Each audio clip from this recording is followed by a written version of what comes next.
Ever since Belfast was first settled in 1770, many men and women have contributed greatly to the quality of life in the little city by the bay.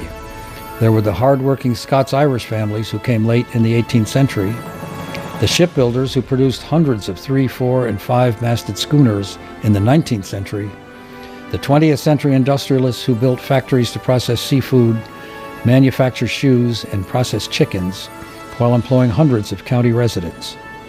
But over the last 40 years, Belfast has been truly blessed by an individual who has contributed hugely to the cultural and social fabric of our lives here on the Mid-Coast. A big supporter of the arts, music, and poetry scene. One who has a vision for Belfast unlike anyone else's. Hi, I'm Mike Hurley, Belfast City Councilor, and I want to talk a little bit about garbage.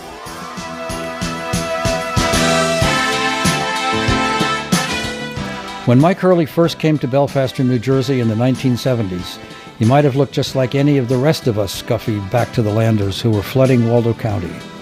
But Mike was different. He was bad at farming to begin with, and so decided to try his hand at running a small business in Belfast. He opened the Belfast Cafe and got to know his fellow residents as he served them food, beer, and conversation. He also discovered that he had a nascent promotional streak and quickly learned what would make these taciturn Mainers put on their glad rags and cut a rug. I had a New Year's party one time at the Shrine Club where I think at midnight, I think Byrne Porter was there, and the group home had brought a bus with about 5 or 6 people, and there was me and a couple other people. Well, you can't win them all, but Mike persevered, coming up with the ideas for events and festivals to help keep Belfast in the What's Going On section of the local papers. He was behind the Belfast Bearfest community art event of the early 2000s. He was an early contributor to the Waldo Independent.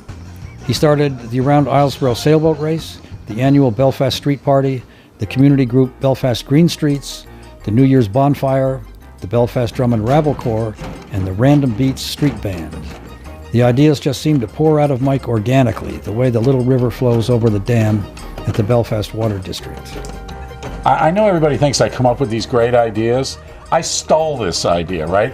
The Bears, I stole that idea. Once you have a good idea, making it happen is pretty much a cakewalk, of course. So Mike just sat back, letting the accolades pour in, never promoting his events relentlessly on BCTV, at city council meetings, by pestering local reporters with P.T. Barnum-esque enthusiasm, or by doing anything else he could think of to make them a reality.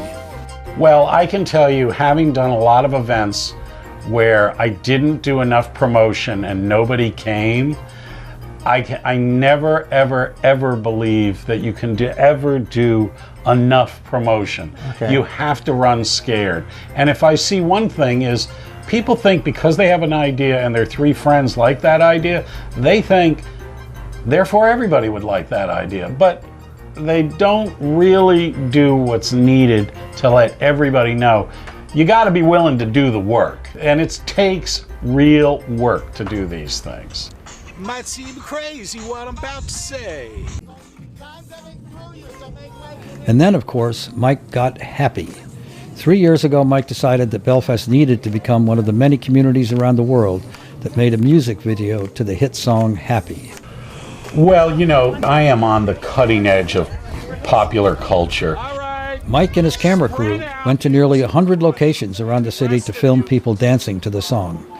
Mike left no stone unturned for the project, which ultimately resulted in 2 videos on YouTube, one that clocked in at 6 minutes and one that was 16 minutes long, which is pretty impressive for a song that's only 4 minutes long.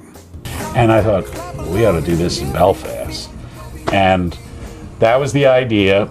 And as you well know, that idea ran away from us like a herd of horses coming out of a burning barn. Because the goal of this thing is to promote Belfast, to let people see how cool we are. Or to people who left here thinking, you know, they had to go somewhere else to make a living, they can look back and go, wow, did I make a mistake? Mike has an inimitable style of motivating people with patience and tact, and went about the filming with his trademark sensitivity. and look right at the camera. Give it like, you know, like, right there. Yeah, it was very challenging. You know, often we showed up and, my favorite was at the Belfast Co-op where a girl with green hair and outlandish dress and tattoos wouldn't dance because she was self-conscious. And I thought, okay, get dancing! we had to yell at people quite often, like. Mike brings a sense of class to everything he does.